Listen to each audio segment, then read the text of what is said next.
Bienvenue sur Africa 24 dans cette nouvelle édition du 12-15. Voici les titres de l'actualité.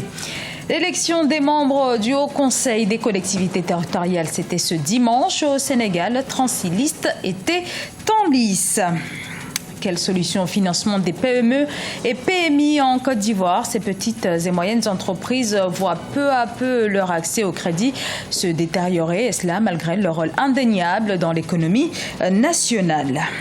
Les Rwandais de plus en plus connectés à Internet, comme dans bon nombre de pays. Facebook ou encore Twitter continuent de révolutionner les moyens de communication. L'actualité politique sénégalaise a été marquée ce dimanche par l'élection des membres du nouveau Haut Conseil des collectivités territoriales. Ce scrutin vise à élire 80 membres sur les 150 que doit compter cette institution. Son objectif, parachever la décentralisation territoriale. Reportage d'Ella Ndiaye, correspondant au Sénégal. 27 000 électeurs étaient appelés aux urnes ce dimanche 4 septembre pour élire les 80 membres du Haut Conseil des collectivités territoriales. Un scrutin particulier puisque ce sont que les conseillers municipaux et départementaux qui sont appelés à accomplir leur droit de vote. Au centre de vote Adja Mam Yassine Diagne de Dakar, la capitale, 1098 électeurs sont inscrits. Cette élection est particulière. C'est différent de l'élection législative, de l'élection locale et de l'élection présidentielle. C'est une élection qui appelle le collège électoral au lieu du corps électoral. Dans le département de Dakar, 3 listes sont en compétition. Il s'agit de la coalition And Tahaw Dakar, la coalition LDR Yessal et la coalition Benno Bokk Yakaar de la mouvance présidentielle. Je suis sûre que ma liste va gagner, Inch'Allah, parce que tous les problèmes ont été réglés depuis le début. Oui, il n'y avait qu'un seul problème, c'était le fichier électoral et on l'a eu. Nous avons quitté le référendum tout dernièrement et nous avons gagné largement le oui. Et c'est tout juste une logique de suivi donc de la mise en place de ce référendum des 15 points. Aujourd'hui, nous sommes pour le Haut Conseil des collectivités territoriales. Et je crois que ce serait bon aussi que la logique voudrait que le Benno Bokk Yakaar gagne. Et ça va nous permettre de mettre en œuvre le suivi de l'acte 3. Le HCCT est une nouvelle institution créée à l'issue du référendum constitutionnel qui a eu lieu en mars 2016 au Sénégal. 36 listes sont en compétition pour engranger le plus de sièges possible sur les 80 mis en jeu. Pour rappel, c'est un scrutin majoritaire en un tour et la liste qui gagne même une voix de plus remporte les 3 sièges. En plus des 80 conseillers qui seront élus ce dimanche, le président Macky Sall devra choisir 70 autres conseillers, ce qui rendra à 150 l'effectif total du Haut Conseil des collectivités territoriales.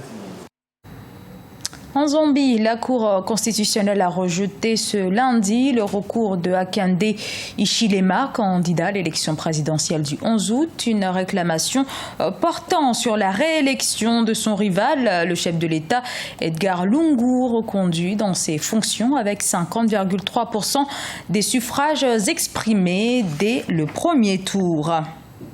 Les petites et moyennes entreprises rencontrent bien souvent des difficultés à financer leurs activités. C'est le cas notamment en Côte d'Ivoire où ces sociétés obtiennent difficilement des prêts bancaires. Explication Birama Saonera. L'accès au financement pour les PME, petites et moyennes entreprises en Côte d'Ivoire, reste très limité. Levier important de la croissance, les PME représentent plus de 90% du tissu économique ivoirien et près de 20% du produit intérieur brut. Aujourd'hui, les acteurs de la chaîne de financement du secteur privé conjuguent leurs efforts pour trouver des solutions. Les banques, c'est vrai, travaillent, mettent en place un volume de financement chaque année pour des PME, PMI, pour différentes entreprises locales, mais qui ne sont pas forcément connues du public. Donc pour une première fois, ces engagements seront communiqués au public. Et ce qui est intéressant, c'est que ces engagements également seront suivis par nous, par le secteur privé, et seront évalués. 3 000 milliards de francs CFA sont nécessaires, selon les experts, pour combler le déficit des financements du secteur privé ivoirien. Cependant, pour les acteurs du secteur bancaire, les PME ne présentent pas toujours toutes les garanties pour pouvoir bénéficier des crédits. Ils invitent ainsi l'État à jouer sa partition. L'État ivoirien doit jouer un rôle, notamment par exemple à travers l'existence de fonds de garantie. Les PME elles-mêmes doivent jouer un rôle, dans le cadre de la professionnalisation de leur activité, dans la transparence de leurs états financiers et bien évidemment dans la compétence des dirigeants qui portent les projets à financer. Le 24 novembre 2016 se tiendra à Abidjan un important forum sur le financement. Il devra marquer le point de départ d'un processus de redynamisation des PME ivoiriennes. Ce forum dédié aux petites et moyennes entreprises de la Côte d'Ivoire va donner un nouvel élan aux PME, considérées comme moteur de la croissance. L'État et les banques commerciales sont invités à s'y impliquer plus activement. Dans le reste de l'actualité également, le gouvernement du Soudan donne finalement son accord pour le déploiement de casques bleus supplémentaires dans le pays. Au total, ce sont 4 000 casques bleus qui vont s'ajouter aux 12 000 déjà sur place. Le Rwanda est l'un des pays les plus connectés à Internet du continent africain, l'un des pays les mieux connectés d'ailleurs avec l'arrivée il y a 2 ans de la 4G qui a simplifié la connexion notamment aux réseaux sociaux. Reportage d'Oliva Diakotan, notre correspondant au Rwanda. Les réseaux sociaux révolutionnent de plus en plus le mode de gouvernance au Rwanda. En effet, ces nouveaux médias sont utilisés davantage par les autorités pour non seulement véhiculer leurs messages, mais aussi collecter des informations chez les populations. Un exercice visant à améliorer la gouvernance.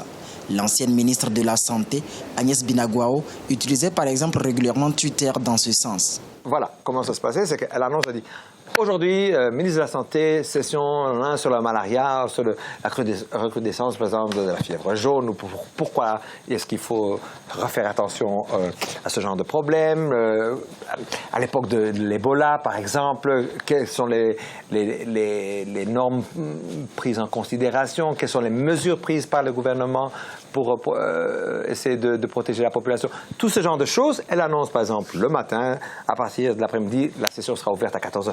Et elle lance le premier tweet, et alors les gens commencent à envoyer, et elle répond vraiment à chaque tweet. Sandra Idossou est une jeune entrepreneure béninoise basée au Rwanda. Elle s'est spécialisée dans l'amélioration de la qualité des services. La particularité de son magazine créé depuis 2010 est de permettre aux Rwandais de se prononcer à travers Twitter et Facebook sur la qualité des services qu'offrent les institutions publiques et privées.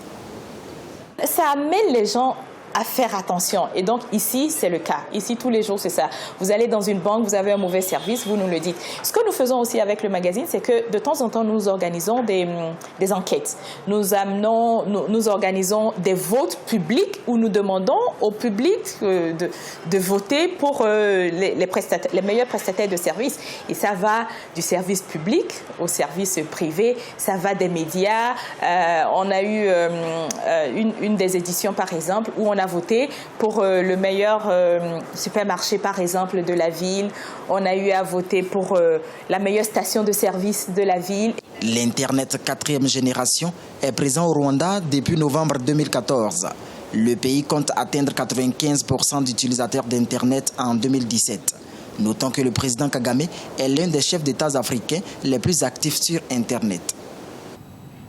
C'était le journal de la rédaction. Merci à vous de nous avoir suivis. Dans un instant, une nouvelle édition de l'information sur Africa 24.